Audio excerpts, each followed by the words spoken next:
Marvelous Monday. Anytime we're talking about flowers and we're talking about things that I love, it is a marvelous Monday. It is a wonderful Monday. If you made it through 5:15 at Whitestone and you are not hacking and coughing and choking up the pukingest smell that has ever been, so to whoever decided to put a dump on the side of 515, I'm not happy with you today. I don't know if it was a congressman. I don't know if it was a senator. I don't know if it was local folks. I don't know who decided that, but I want y'all to get up out of your chair and ride down there right now and take your breakfast. And as you're sitting there at Zell Miller Park eating your breakfast at the picnic table, just take a whiff of the air. It is disgusting.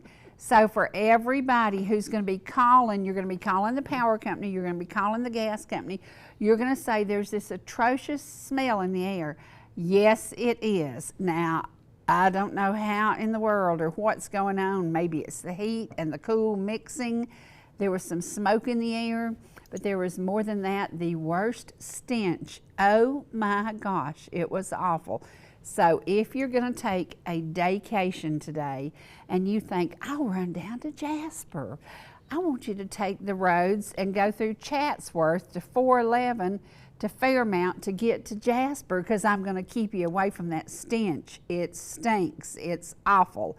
So happy Monday morning, everybody. Thank you for putting the air in the disgust level. So yuck. I have some sweet ladies with me, and we're going to talk about pretty stuff. We're going to talk about flowers, but first we're going to talk about the weekend. And the weekend was kind of busy, and their boss, she's not really their boss, but she is the bossy, the doing, the getting there done. Evelyn took a bunch of people on a walk. She took them from downtown Ball Ground, and they walked 3 miles.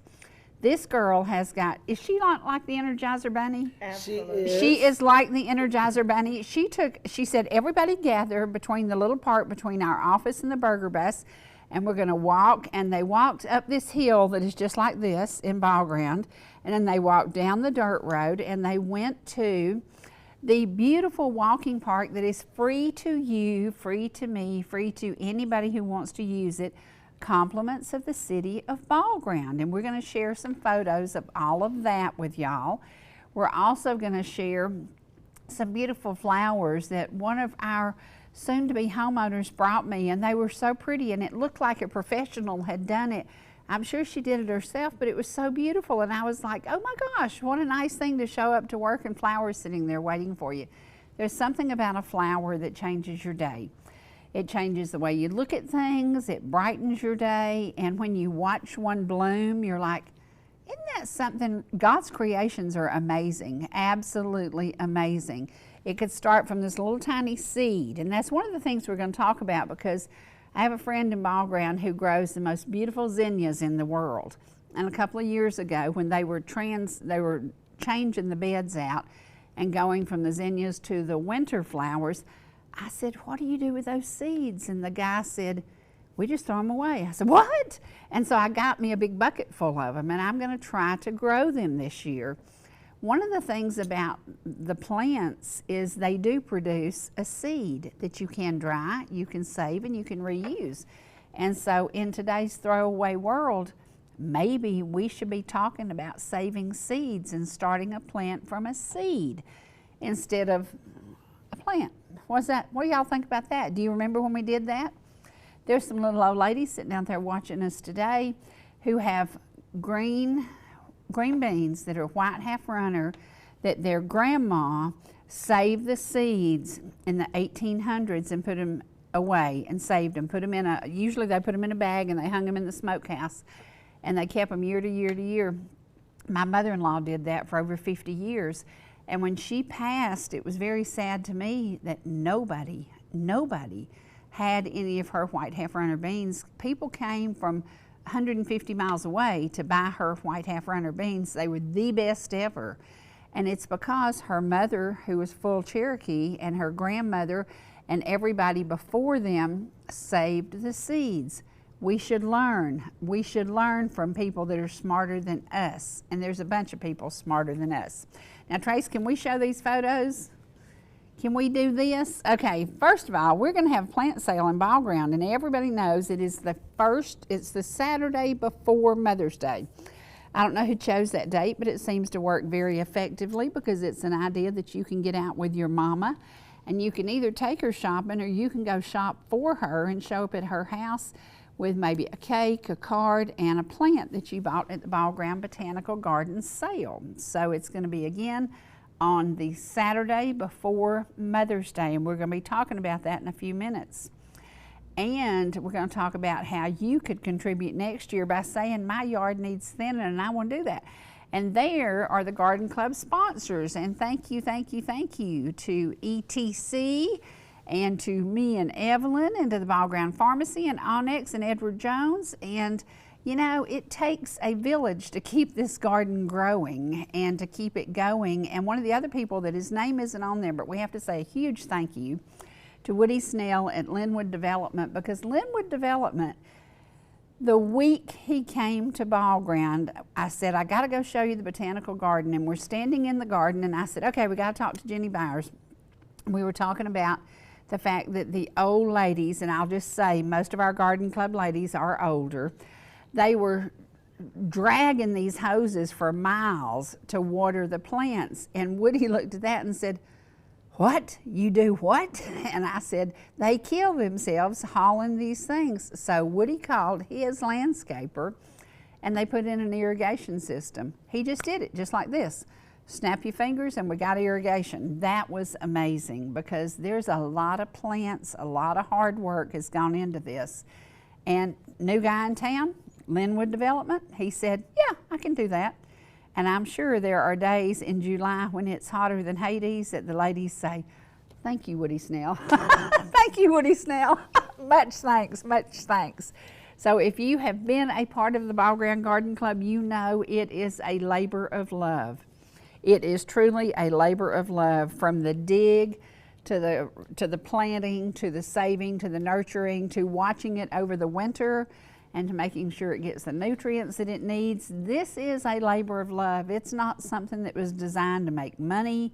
It's not something that was designed to bring all kinds of attention. It's something that brings peace. Now this is where Miss Evelyn, she coerced about 15 people to walk 3 miles Saturday morning.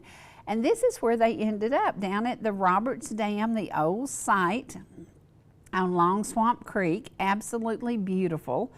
And this is a 50-acre walking park where you can get out and you can just walk and wander, and that's what's left of the dam. That's what brought power to Ball Ground way back when Calvin Farmer was the power dude. So Calvin Farmer was the power dude about a lot of stuff. He was one smart gentleman. So if you're out and about and you think, I had a big old cheeseburger and I had to order fries, maybe we need to walk it off. There's where you walk it off. And again, it is a total of a 3-mile walk if you do it from town. And it's absolutely beautiful. So get out and get to know. And I guarantee in the city you live in, there's somewhere you could get out and gather a bunch of people and go walking. I think the dog enjoyed the walk. What do y'all think? I think that's pretty awesome. Pretty awesome, and the water looked clear and pretty. And there is our leader, our head honcho to get her done. That is the get her done girl. Evelyn knows no limits to what she will do. And she'll call and say, I got this idea. And I'm like, I'm sure you do. I'm sure you do.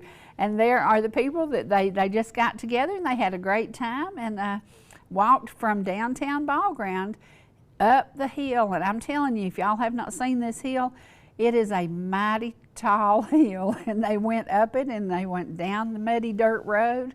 And there's the hill. It doesn't look near as bad from there as it does in person.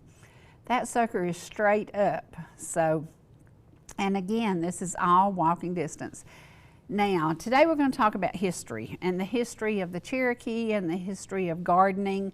And there lay my great-grandparents. Ella Trammell was the most precious, precious lady in the world, sweet and kind and good. And my grandfather was exactly the opposite. He was mean, he was ornery, he was a grump, but everybody loved him. And it is sad to go back to the cemetery and to see everybody you love is in the cemetery. That's my grandmother's grave. My grandmother taught me to cook. She taught me a little bit of patience, not much. She tried to teach me to crochet and I couldn't do it, and then somebody else finally taught me, her sister. But I walked through the cemetery on Saturday and I thought about these precious souls and all the things that we learned from them. It is so important that we pass it on, and we're forgetting to teach our children to can. We're forgetting to teach our children that you can grow what you eat. We're forgetting to do that, and I don't know where we're dropping the ball, but I love to garden, and as I left the church that day, I bought 14 plates to go take to old widow women, and I distributed the food and had the best time. But I kept thinking about these people laying in this cemetery, and each one of them taught me something. And I'm forever grateful for what they taught me, whether it was cooking or gardening or just how to handle life, you know. We have to get that wisdom from somewhere. So maybe it's time you sat down with your grandma and you had a talk. Maybe it's time you picked up the phone and said, Granddaddy, let's go eat. This is my Aunt Bessie's grave. Now, Aunt Bessie did make the world's best coconut cake. Forever, the best. And he walked in her house and there it sat, and you just could not wait to cut it. And she'd say, no, that's for church tomorrow. And you're like, we gotta sit and stare at that cake till tomorrow? Are you kidding me? So there are so many amazing women. My Aunt Tempy taught me the most important thing in cooking. Everything she did, I would say, oh, Aunt Tempy, what made it so good? There's her grave. And she'd say, well, sugar, it just needs a little butter in it. She said, everything needs a little butter in it. And I said, even your potato salad? She said, even my potato salad. And I said, well, I'll be darned, I didn't know that.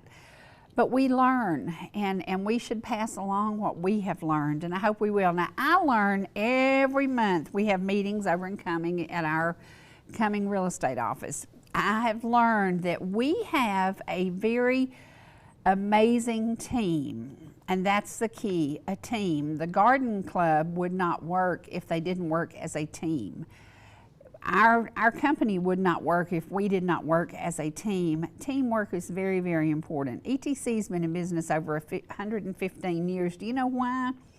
They have amazing teamwork. Teamwork is so very, very important. So one person can't do it, two people can't do it, but you get everybody together and you put all their great ideas together and you come up with something pretty amazing. And what Ball Ground has come up with is a pretty amazing botanical garden. Now this, ladies, do y'all know what that is? That is a grave of a Cherokee princess. That is a grave of a Cherokee princess, and that is very near Dahlonega, Georgia. We should remember the history of the Cherokee. We should share it with every generation who comes through. We should remind them of one of the greatest and gravest mistakes that the United States ever made. Very, very sad, but that, and there are tales that anytime anybody moved a rock or tried to do something about her grave, bad news came to them. Something bad happened to them. It's like an aura about it, because she wanted to be where she was and she didn't want to be moved. And so actually that grave is in the middle of a roundabout. It is in the middle of a roundabout because they said, we've had a couple of deaths trying to move this grave. We're not moving this grave. So they moved the road to circle the grave. Now that tells you, that speaks volumes for our history. They respect that grave, and that's something that we need to learn. We need to learn to look back and say, what mistakes do we make, and let's don't make that one again. So yeah, that is pretty awesome. And again, excuse me, that is over near Dahlonega, and that is the symbol of the Cherokee. And I think that is just awesome, awesome, awesome. One of the symbols of the Cherokee are to continue the using the colors that the Cherokee produced, and that's the blue for the skies, the yellow for the sun, the green for the meadows, and the rust color. The rust color is for the ground, because without this ground we would be nothing. And we're going to talk about that in a few minutes in the book that we're going to share with you, because the Cherokee are why many people do so well in gardening. They listen to their grandmothers. They listen to their relatives. And this, I want to remind y'all, Easter's coming up. Dominic's mission in Ball Ground asked people if they could to donate an Easter basket. So we did some and donated them. If you have the ability and you could make an Easter basket for kids and take it to Dominic's mission this weekend, I think they still need some, so it would be good if you could help. And if everybody could make a dozen, then all the kids who need one would get one. There is going to be an Easter egg hunt in ball ground. Excuse me, the pollen is getting me. Cherokee should have taught us how to do without pollen. Now this is why I love my job. See that? I get to sell these beautiful, beautiful homes walking distance to downtown ball ground. Walking distance to the big walking park that Evelyn took everybody on the little trip on Saturday. I love the idea that we have a small town that comes together. There are people there from everywhere. There are people there from New Jersey. There are people there from England. There are people there from everywhere. See that little girl? That's me. See that lady? That's my precious Saint Betty, as we called her. We didn't call her Aunt Betty. That's Saint Betty. She was the sweetest, sweetest lady. She had breast cancer. She had one treatment, and she passed away.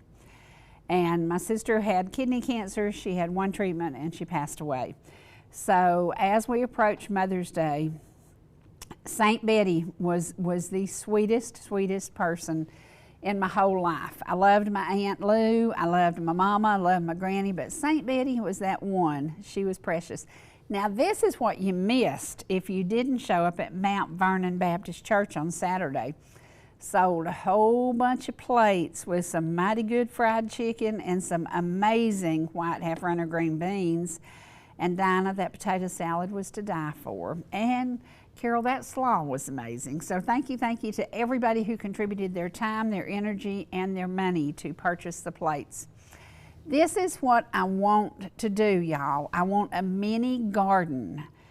I don't know why, because you can buy the vegetables. My husband used to tell me, I'll take you to the farmer's market and you can buy it as cheap as you can grow it. But there's something about growing something. There's just something about seeing the cabbage coming up and it becoming a real deal. There's something about those green beans as they grow up the corn stalks. There's just something about it. And we're going to talk about that because I think it's kind of it's almost like therapy. Gardening is therapy. And this is my Uncle Guy's grave. And I think about hard work. He and all of his brothers were moonshiners and farmers and raised chickens and did a lot of things, country living, and made moonshine. But they made moonshine to feed their family, not because it was illegal. They made it because it's the way they knew to make money. So we look at our past and we learn from our past, and I think that's something we need to share today.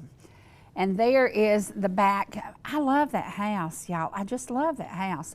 I don't like steps, so that's my joke of the day. I said, yeah, steps are for young people, and I'm not, so there it is. It does have a few steps, but what a beautiful, beautiful house. And it's on the market today. Just finished it up. So pick up the phone and call us, and you could be our neighbor. And you know, one of the great things about living near us, Evelyn will bring you a plant and I'll bring you a peach cobbler. It doesn't get any better than that. So, and there is a overview of ball ground. What a beautiful, beautiful shot. And now there's my Saint Ansley, who is Xana's mom. Anybody who can keep up with that young'un, she runs circles around everybody. So this is going to be her Easter that she will remember, and we're really excited about it. And to everybody who always says, hey, that Xana is something else, yeah, that Xana is something else. And we're so happy to have that precious baby. So God's gifts are amazing, and they just keep coming. And again, ladies, did you know that we have a mountain view from ball ground? Yes. Isn't that awesome? It is beautiful. Isn't that awesome? Yeah, I love it. I love it. There's just something about seeing things from a drone. It just gives you a whole new, and this is what one of our soon-to-be homeowners brought me and left me this beautiful arrangement before I got to work yesterday. And I thought, that is so beautiful and it's so unique. Just a really cool combination of different things, and I just loved it. I wish I could save it and make it look like that forever, but you know, white roses don't dry well. Yeah. And she left me the sweetest note, and I just, you know, it's nice to have a job that you love, and boy, do I love my job. So well, we're going to share a whole lot of news about the garden club. See that? Do y'all ever have classes where you make flower arrangements? We have the opportunity to attend many. We haven't had one recently within our club, but we can go to a lot of classes. I love that. Mm-hmm. It's so simple, but it's such a great variety of things. And white roses, I can tell you, do not hold up well, and they are one of the toughest owning the florist. That's one when people said, and Granny Harris, who was the Cherokee, she loved white roses, and so her blanket that we ordered when she passed away was 600 white roses. Oh, beautiful. And to get 600 white roses, and then we put a little tiny bit of blue in it because she was in a blue dress in the casket, and it was just like we had prepared this amazing garden for her because she was the gardening queen. Loved it, loved it, loved it. Well, I'm glad y'all are here today. I'm glad that y'all are the ones digging and doing all the work in the garden. That garden has grown, hasn't it? It's beautiful. It's grown. The garden was started in about 2015. Started with ideas. And I just talked about this in the club last week. A garden develops in phases. And it's never one person. You know, there are people involved in raising funds for the garden. There's people involved in designing the garden. There are people involved, and we have people without the club also that help us. Like Boy Scouts even came and dug some of the soil out for gardens. People bring rocks and deliver, and it's a group effort, like you said, a team. Right, yeah. And we highlighted a few different gardens and where they started from, and everybody thinks that it's just the people taking care of them now. But no, it's like you said, it's the history of how that garden developed. It's so important, and I'm really feeling adamant about making sure new members know that this is something that a lot of people have a hand in. And you know, when we look at that, in 10 years, you've lost garden club members. That's right. You know, they've gone to be with Jesus, and they're up there in that really good garden. So, but we think about the vision, the simplicity of, yeah, this is a good idea and we can do this. A handful of people. And now look, y'all have got over 70 members. Is that right? We have 70 exactly, I think, right now. Yeah. And they actually rounded up some men. And I'll tell you why they rounded up men. This is hard work. It is. This is hard work. You know, there's a lot of digging and a lot of moving bags of mulch and things that are difficult to do. Of course, we have wagons and stuff, but the men really love it as well. Yeah, you know, yeah, my grandfather loved gardening too, but he never was in a garden club. But I think that's where I first discovered about planting flowers and such, was from him. And from my dad, I learned to garden vegetables, which is one of my big passions. Like you said, something about having food that you've grown that is really awesome. It tastes better. It just, if you like grew that where squash. It comes from too, and getting it fresh, not picked 2 weeks ago and hauled in from somewhere. Right. Yeah. Well, speaking of fresh, I have been getting my eggs from the corner of Old Dawsonville and Roy Haynes Drive, and it's the Two Little Hands Farm. And those eggs, I was thinking about them the other day because I opened the carton and I'm using them, and then I pick up the eggs that I bought at the grocery store, and I'm thinking, did these come from China? Did they come from Australia? Where did these eggs come from?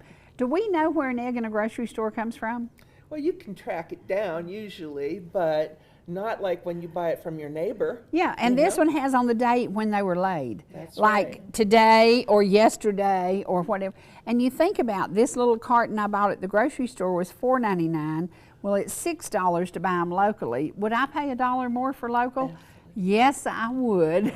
Yes, too. I would, yeah. You know where There's they so came much from. fresher. Oh, yeah. You know, what gets to the shelf in the store, it's, you know, it could be as much as weeks old. Oh, yeah, Not yeah, days old, yeah. but weeks old. Yeah, and that's what it's so funny because people will say, well, is that fresh? Well, I don't know. And we used a perfect example. I went into the store and I bought a 12-pack of Yoo-Hoo. Do y'all know what Yoo-Hoo is? Oh, The yeah. chocolate drink? milk, Okay, yeah. yes. Okay, I was a Yoo-Hoo addict. Haven't had many in a long time, but I was. And bought a case and opened it up, and you know, you shake it to get the chocolate straightened up, shake it, and one of the things was clabbered and rotten. And it will change the way you look at things. So you're like, you know, what shelf, and somebody asked me, they said, did you check the date? And I said, well, the other 11 cans in the container were okay, but that one had gone bad.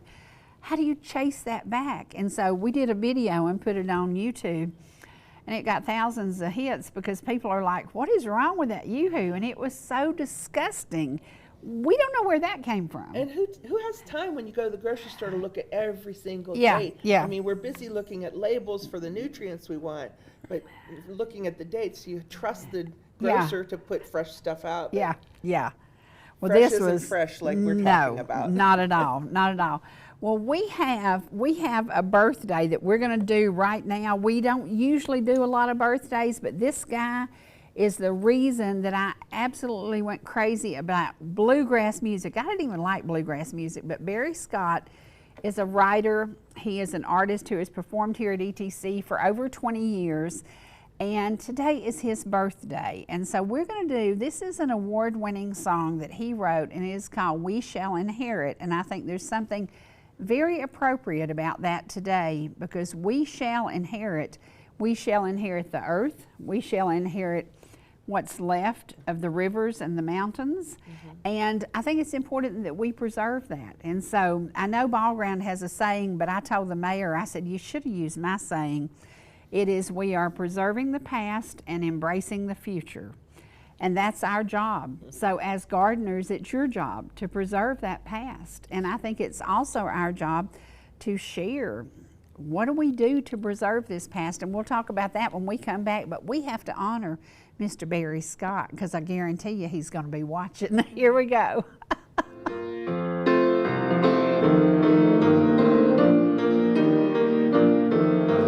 There's a beautiful city just beyond the starry sky. We shall inherit it some glad day. There with Christ we'll ever be for all eternity. We shall inherit it some glad day. We'll walk on streets of gold, down heaven's avenue. Talk with James and John, all things will be new. We'll shake the Master's hand, oh, won't it be grand? We shall inherit it some glad day.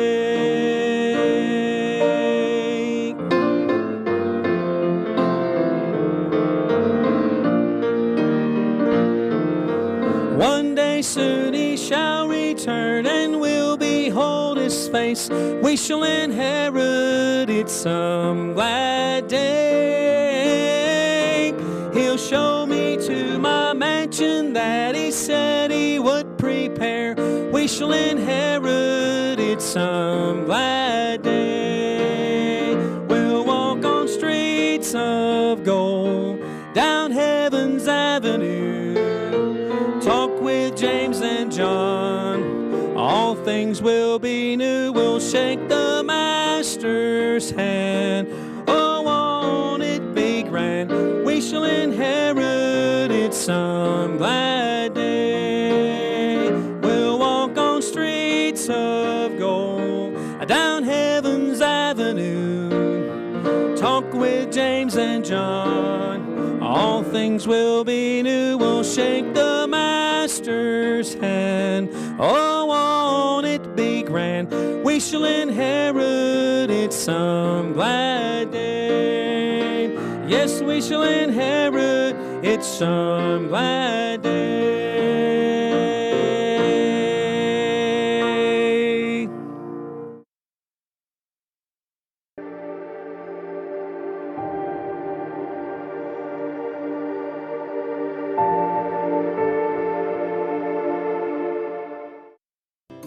Whether you're in the mood for chicken strips, a delicious burger, our classic banana split, or an upside-down thick blizzard treat, we've got you covered. Hot and fresh food every day, every time, and delicious DQ soft serve make the perfect pair at your favorite place. Not fast food, fan food fast. Your Blue Ridge, Ellijay, and Jasper Dairy Queens are your meet, eat, and treat headquarters. Thank you for choosing DQ. How may I serve you? Here's the deal. We gotta set ourselves up. See, retirement is the long game. We can't play about our future or our finances. Make moves, set up goals. Don't worry about a setback. Just save up, stack up to reach them. Let's put ourselves in the right position. Pre-game to greater things. This is Pretirement. Welcome to our ETC Game of the Week. From McDaniel, that one is poked out in the out. Oh, that one hits him in the head. From Crisp. That one.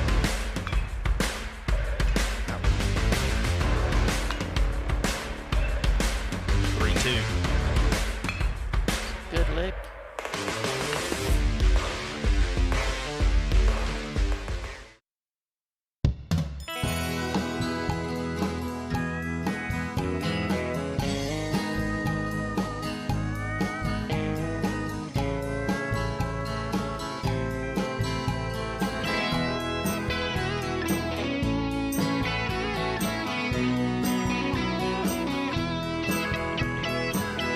Y'all come by and see us anytime you can.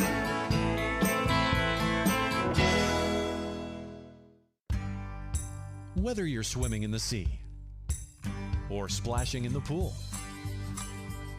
making a masterpiece, or just making memories, writing a great American novel, or writing your term paper that's due tomorrow. Whatever you do in life, Farmers is here to protect it. For all your insurance needs, call Donald Curtis in Blue Ridge.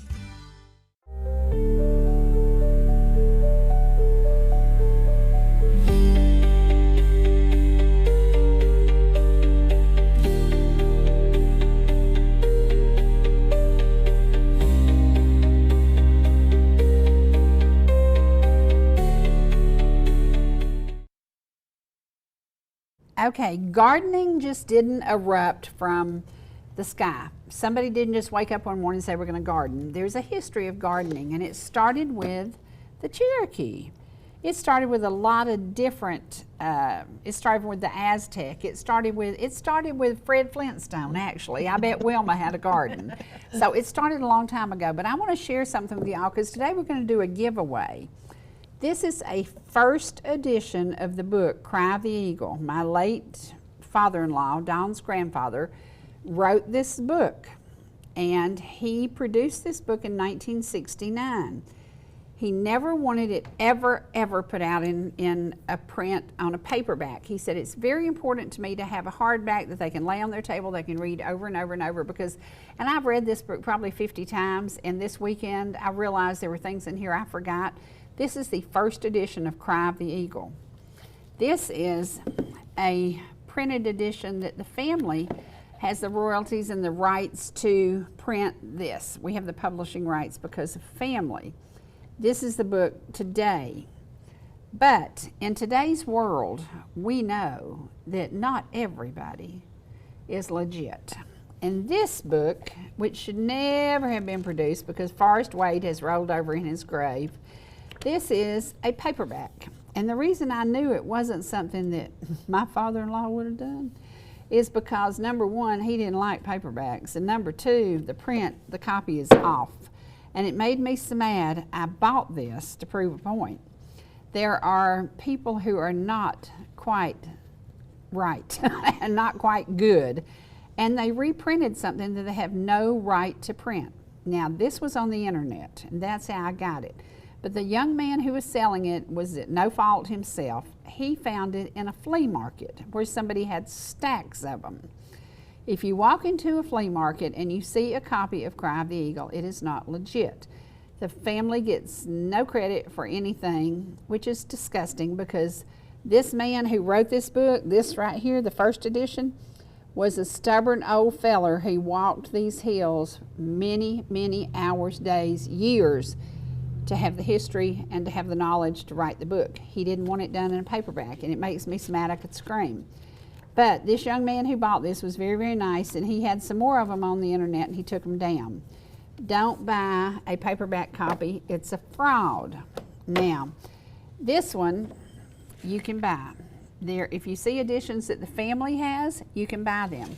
We wrote something to honor This is Dawn's granddaddy again, and in it we said, preserving the past, embracing the future. In honor and in memory of Forrest C. Wade, my grandfather, we celebrate the 50th year of his passing and of my birth, and this is Dawn.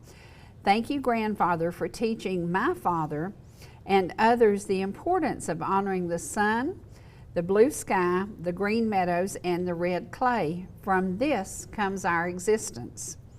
From this comes our existence. Now, I'm going to give away a book, a real book. And everybody knows my phone number. My phone number is 404-375-0590. And if you will call me after I come off the air at 10 o'clock, the first person to call me who knows, everybody knows my daughter Dawn, and everybody knows that she's the beekeeping, the gardening, she makes muscadine jelly, she makes the best salsa in the world. She has that Cherokee heritage. That is a digging dirt girl. But she has a very, very special name. Her name is Dawn, but she has another name that goes with it. If you know her name, pick up the phone at 10 o'clock and call me at 404-375-0590, and I will make sure you get this copy of Cry of the Eagle. My favorite line in the whole book is, and you ladies will appreciate this, this was written on a tree, and my father-in-law found this as he walked the woods. You will miss us when we are gone, and indeed we do. Indeed we do. We miss the Cherokee, we miss their knowledge, we miss the hard work ethics. If you have Cherokee blood, I guarantee you, you ain't sitting on a couch somewhere. You are out. It's spring, it's time to plant, it's time to thin your flowers, it's time to prepare the soil for your gardens. That's what they taught us. They taught us amazing work ethics. They taught us about medicinal purposes with plants. And that's something I wanted to talk to y'all about today. Is there anything in the garden that is medicinal? We have an herb garden and many herbs. You know more because you're taking care of the herb garden. What do you got in that garden?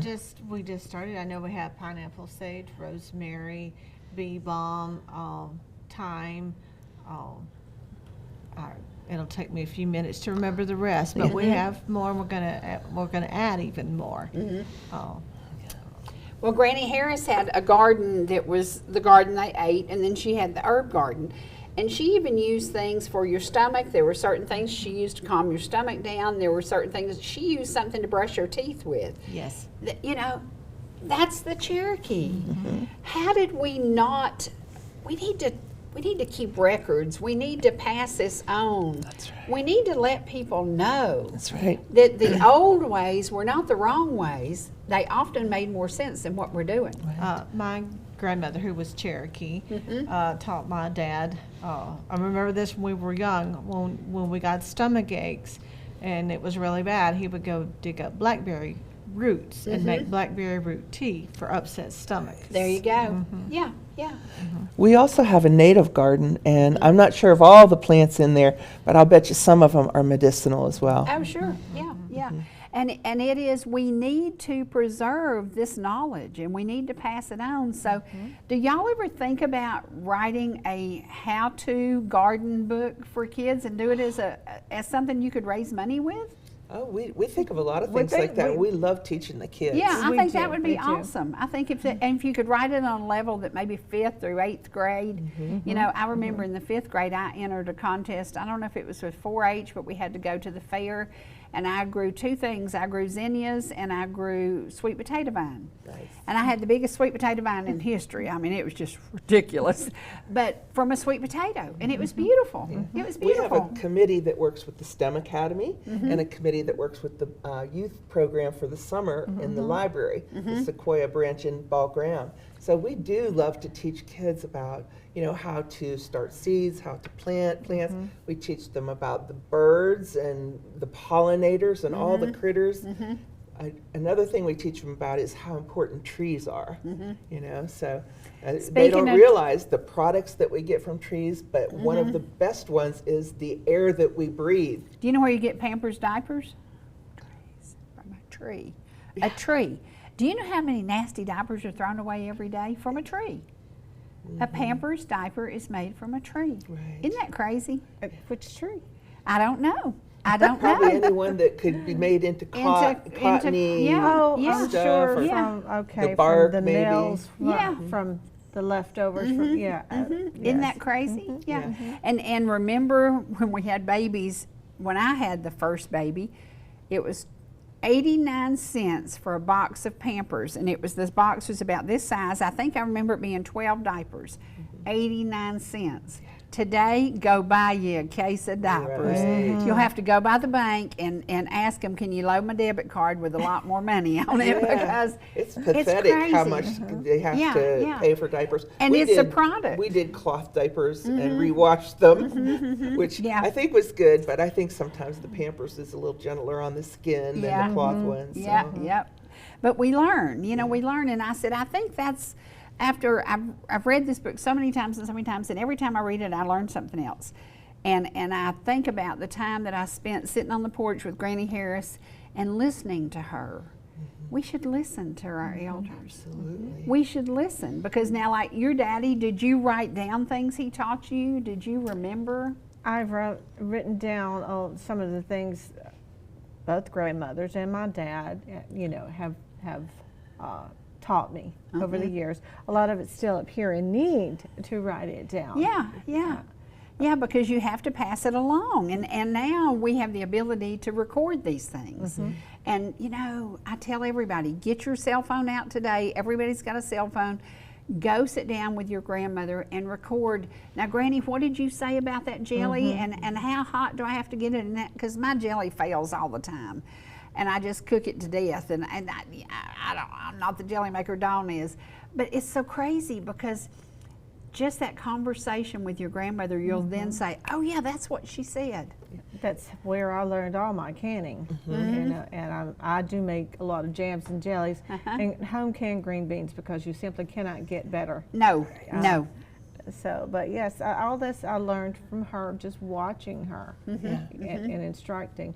The old stack cakes from... Oh my gosh. Yes. Oh, that was my husband's favorite thing. His mother made him one every Christmas. We made it usually twice a year. And I've done it, but the older people didn't write things down. Exactly. So, it was like, well, so when they did, it was not exactly exact, because they used their same bowls and utensils. That's how they kept their recipes correct. Wow. So, we had to tweak a little bit, but it's... you just can't beat that. Now, do you use dried apples in yours or applesauce? Which one do you use? Preferably the dried apples, because it just has a different taste, and that's what we know. Yes. And you got to have it spicy enough. Yes.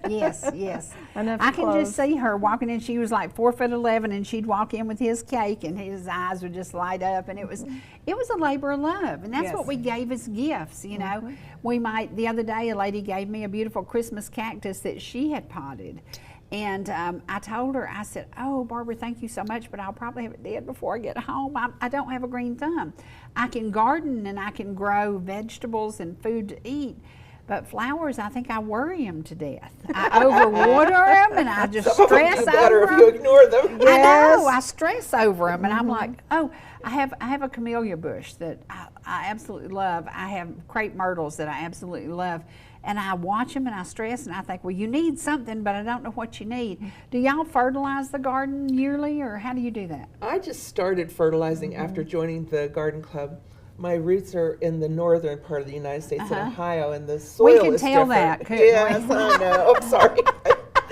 But, you didn't have to fertilize much up there, because the soil was different. It was very fertile and rich. Down here, it needs a little something sometimes. So once I got into the garden club, we have a lot of master gardeners. And I do listen to not my decent ancestry, but the present people who are, they have more experience, more knowledge, and they have a lot to share. And so I started fertilizing like my acid-loving bushes, like my hydrangeas, my blueberries, my azaleas, my camellias, and stuff. And they do a lot better when you fertilize. Wow. So I didn't fertilize prior to joining the club. And so if it's the acidity, do you use lime? No, No? I go to the store and I buy something that will say it's for acid-loving plants. Okay. I'm more about like finding out what does this plant want, and then I can go to the store and know what to buy. And in general, if you don't know, you're pretty safe to buy one that has the numbers 10, 10, 10. It's an even NPK is nitrogen, phosphorus, and potassium. So it's an even distribution of the elements that they need to grow. If you don't know specifically, that's a pretty safe one you can buy for your plants. Yeah. Now, this year, how many plants do y'all have to sell? Do you have a number? Oh gosh, Thousands. we really don't Absolutely have thousands. the total We number don't yet. have. We don't have. We've had a very generous amount, Yes. and we have one more dig to go. But at least I'd say at least 2,000. 2,000, possibly 3. Yeah. Because on just one last dig, we probably have 400 from this one dig. And tell people how they can get involved in the digs. How do you, if you have a garden that needs to be thinned or whatever? If you would contact someone at the Ball Ground Botanical Garden or a garden club and let us know you have plants that need divided, we will come and divide the plants up. Leave the mother plant if you like, or whatever amount you like, and put dirt back in, and make sure it looks as nice, if not nicer, than what we found it. Then we take those plants and we pot them up and nurture them and put them in the plant sale. And every year, is this the 8th year of the plant sale? This It is the 8th annual plant sale and festival. The first 2, I believe, were held downtown, and they were small and didn't have the festival to go with it. But we've done, I think, 6 now in the garden. Yes. So it's fun to do. It's an extremely lot amount of work, but it's still fun, and we really raise a lot of money. And a lot of that money goes back into the garden. But we're also a club that likes to give back to the community in other ways. So our funds go to things like we sponsored a 4-H kid to go to their summer camp. We gave money recently to the City of Ball Ground for their Parks and Improvement Project. We just like to give. We're a charitable. And you do a scholarship program too, don't you? We do a scholarship program. We do contribute to the conservatory, Georgia Conservatory, for plants. Okefenokee. That's a tough one for me. But we like to give back, and we are a charitable organization, so it's easy for us to give the money away. We do what we need to maintain the garden, and then we want to help. That green space is for the whole community, and every event that we hold there is for the whole community. It's not just for us. We do it for our community. And people don't always have a place in their neighborhood where they can go and enjoy flowers and birds. I was there yesterday or the day before. I think it was Saturday. And I was just sitting there, and the bird song was so wonderful. I tried to record it on my phone, but there was also traffic and a plane fly over and all that stuff. But just to sit there in the peace of it all is so wonderful. I think my favorite spot there is when you walk across the bridge and you go out in that little area that has the brick where you can sit on the brick. Yes. What, is that in honor of somebody? How did y'all decide that? That was in memory. It's a memory garden, but basically, if you want to purchase a brick with your loved one's dates on it, their name and their dates, they're $30. They're $30 now, and you just let us know. Fill out a form. We have a really special guy that does the carving on the bricks, and then we place them in the bricks. We've had engagements there. Someone said, will you marry me on a brick? I remember that. And then now they have a brick with their wedding dates on it. Yeah. And I have one in memory of a husband that passed. You can just anything, anyone you want to remember. So it makes it very, very special. We have a lot of benches throughout the garden too that people have donated in memory of someone, and some of them are carved with the name or have a little plaque on them with the name of their loved one that's deceased. And this is what I think the garden should be used for. I think everybody should get a copy of this book, and I think you should sit in that garden among all basically the remnants of the Cherokee, because the Cherokee inhabited Ball Ground, Georgia. That's right. If it weren't for the Cherokee, Ball Ground wouldn't be Ball Ground. Right. It would have a different name. That's right. And when we think about that, you know, maybe on your lunch break, go by, get a sandwich at one of our local restaurants, and go down to the park and just sit and chill. Yeah, One it's of a beautiful the place. things that I aspired to do but did not get done was I thought that we should have an Indian princess statue, because that's, you know, we have several emblems of the Cherokee and the Native Indians on murals in Ball Ground. Right. But I thought it would be nice to have one representing the Indian princesses of the area. That would be awesome. That would be awesome. Well, I hope that somebody's going to know about what I'm giving away, because I'm giving away this book. And again, the first person to call me at 10 o'clock when we go off the air at 404-375-0590, you're going to get a copy of Cry of the Eagle. And when I think about the history of my life, you know, I look back and I remember the first garden I grew, and I didn't even know anything about laying off the rows or anything, but I watched and I listened. I watched and I listened. And I learned, the only thing I learned that really stuck is you do not do an acre garden if you're doing it with a tiller. Now, if you've got a whole bunch of people helping you, you can do an acre. But I just did too big a garden, and I about killed myself. And I said, you can do a garden, a 12 by 12 garden, and produce food for your family. Yes, you can. But I went crazy overboard, because I said, my Aunt Tempe had a big garden, my Aunt Leela had a big garden, and I said, well, I need a big garden. No, you don't. No, you don't.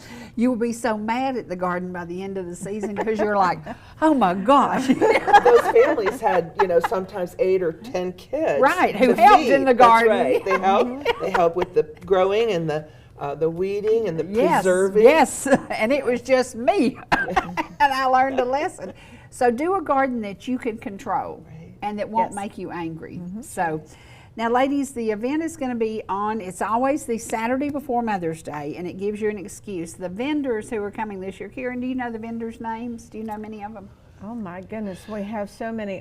Sunshine Life. I can't recall any of them at the moment, but we we have have 42 vendors. We have a ton of vendors, different And some of them are vendors. nonprofits too, like the I think- Methodist Church will be there, and they always bring things for the children, you know, to get involved in. Ironwood Tools. Ironwood Tools, right. Will be there. Angie Wassell will be there. And Hans Rufert is medically struggling right now, but I Right. think his booth is going to be there and someone representing him. Good, He good. comes every year, Right, and right. he And right has now, bromeliads. I want to remind y'all, we are doing a fundraiser, GoFundMe, to help Hans Rufert. If you haven't gone to our Facebook and tagged that, shared it, please help him. This is a time, he has done so many things to educate people on living without a stomach. He flies around the world to talk to people about surviving cancer. He is a 20-year cancer survivor, and he was sitting right over there across from this room when he found out that he was bleeding out and he was in serious trouble. So this is our local boy, and if you can help him, please do. And if you can go by and buy a bromeliad, do that. Yeah. Yes. And his daddy used to give bromeliads as gifts. That's how all of that started, because his dad would do the little marble planter and then put a bromeliad in it, and he would, if you came to the Woodbridge Inn to eat for your anniversary or your birthday, Joe would come out there and give you a bromeliad, and that's how that story started. So yeah. So it's amazing, and his dad was a giver, he's a giver, and now it's time for us to give. There's so many people that are benefactors to the garden that tie this whole history together, and we're so grateful for the people who support us. You know, because it's a group effort, and it's for the benefit of the community as well. And we're going to do some gift baskets. If you like going to the Georgia Mountain Fair, we are going to be giving away some gift baskets that day. Not giving away. We're going to be giving away, but you're going to be selling tickets. Y'all are doing ticket sales, right? Yes, for raffles. Yes. Right, so there'll be raffles, and we're going to have some in that have some Gene Watson tickets up at the Georgia Mountain Fair. We've got several sets of tickets, and these are those tickets that are like $45 a piece, so you'll get something worth about $100 and buy you a chance on those tickets. We always do that, and I've got that stuff ready. We're also going to do a basket with a couple of local things like Dawn's Jelly and Honey, and then a copy of Cry of the Eagle. And you know, it's about giving back. The businesses will be giving back, your volunteers will be giving back, and then if you can come and spend a little money, it will keep the garden growing. And we have over 100 raffle baskets. That's awesome. That's awesome. It's going to be phenomenal. That's awesome. And they're really great baskets, like you said. Yeah. I think I've won 2 years in a row. I won the cutest little potting table that somebody's husband made. My husband. Oh, I love that. I love that little table. I was so excited. I love that table. He's donating a solid oak bench this year. Okay. Instead of a potting maybe table. I'll win that. Yeah, I love that little potting table. That is the cutest little thing. I've got it sitting with antiques on it, and I love it. I love it. I love it. We're going to leave y'all today with some music, but we want to remind you this is a song written by Mr. Ellijay. We were driving down the road, been up to Morganton, helping clean out an estate sale for some folks, and he got a call, and they said, "Could you write a song about the mountains?" And he hung up the phone, and he said, "I can't write no song about the mountains." You listen. He's written hundreds of songs. This is the best he's ever done. And it tells a story about these mountains. And remember, when you're in the mountains, please care for them. Please love them. Please remember that the Cherokee walked them until we removed them. So listen to Mountain Life. And then you're going to get to buy a copy of it very soon because the CD is almost ready. Here we go. And don't forget, plant sale the Saturday before Mother's Day, downtown ball ground in the Botanical Garden. Here we go, Mountain Life.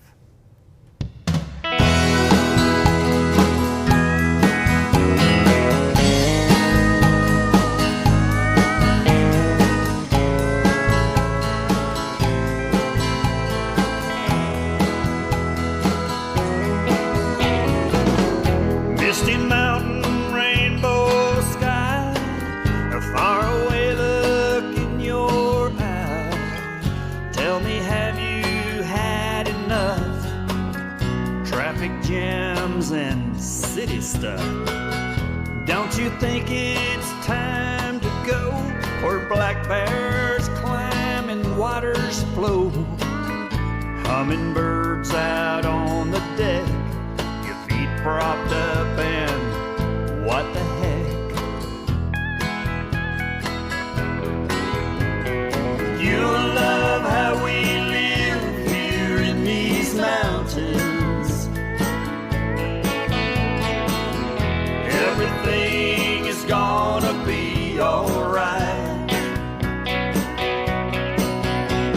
and we all wave hello here in these mountains.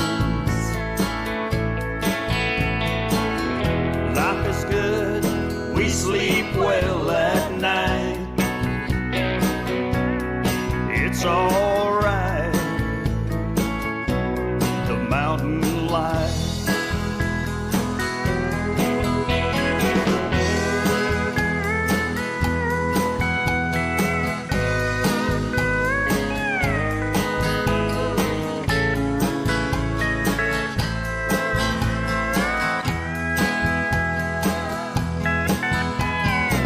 So plan a trip to Ellijay and see the bright red Georgia clay. From Notley down to Carter's Lake, all the memories to make. So much here for all to see, a land that is so dear to me. Welcome home to all your dreams, hot rod Fords and mountain streams. Now you love how we live here in these mountains. Everything is gonna be alright. We all wave hello here in these mountains.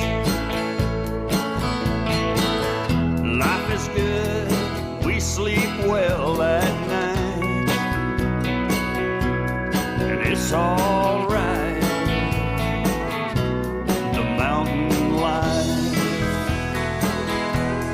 It's alright. The mountain life. Y'all come by and see us anytime you can.